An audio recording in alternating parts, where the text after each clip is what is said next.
আমি বোঝাই, এক কথায় বোঝাই, পৃথিবীতে এখন যত ফিতনা আপনি দেখছেন, ছোট বড় মাঝারি যত ফিতনা দেখছেন, এগুলোকে একসাথে করেন।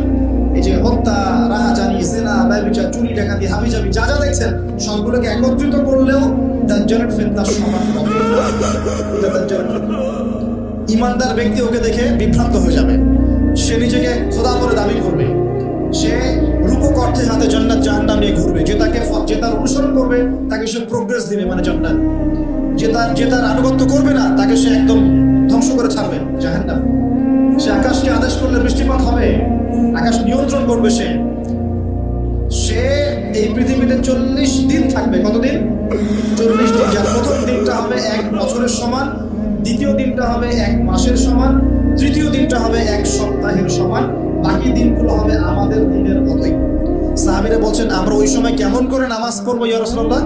নবীজি বলছেন সাল্লাল্লাহু আলাইহি ওয়াসাল্লাম, হিসাব করে অনুমান করে নামাজ পড়ে নেবে। এখন আল্লাহ পাক চাইলে কি, আল্লাহ পাক যদি চান, রাত এখন বাজে 11:10, আল্লাহ যদি চান যে পৃথিবী আর ঘুরবে না, আপনি কি দিন আনতে পারবেন? আল্লাহ পাক এই রাতটাকে যদি 1 বছর লম্বা করতে চান, পারবেন না? নাকি পারবেন না? এখনকার অল্প বিদ্যা অর্জনকারী মানুষরা বলছে না, পারবে না।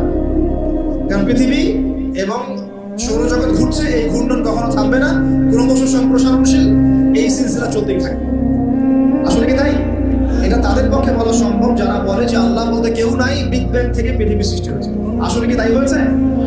যদি তাই হয়েও থাকে, সূরা আম্বিয়া থেকে আমি দলিল দিচ্ছি। সূরা আম্বিয়ার মধ্যে আল্লাহ পাক বলেছেন, আওয়ালাম ইয়ারাল্লাযীনা কাফারু আন্নাস সামাওয়াতি ওয়াল আরদা কানাতা রাতকান ফাফাতাকনাহুমা।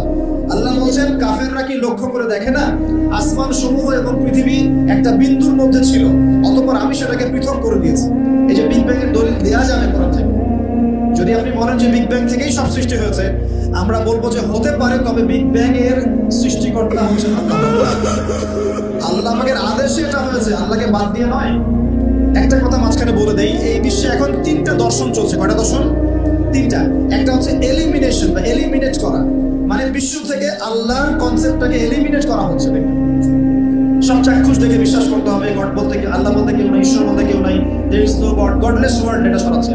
আমি গড বলেছি ওদের ভাষায় বোঝার জন্য, আল্লাহর প্রতিশব্দ কখনো গড হয় না, ঠিক আছে? একটা এলিমিনেশন। একটা হচ্ছে ম্যাটেরিয়ালিজম, মানে বস্তুবাদিতা, মানুষকে খালি বস্তুবাদিতার দিকে ছেড়ে দেওয়া হয়েছে এই যুগে, এই যুগটাতে। আর 3 নম্বর হচ্ছে যে ধর্মকে, রিলিজিয়নকে চ্যালেঞ্জ করা। ধর্মকে চ্যালেঞ্জ করে করে মানুষ বিভিন্ন যুক্তি তর্ক উপস্থাপন করছে। ধর্মের এইটা কেন, পর্দা কেন, ওই কেন, সেই কেন, চোরের কেন হাত কাটতে হবে, ইত্যাদি ইত্যাদি।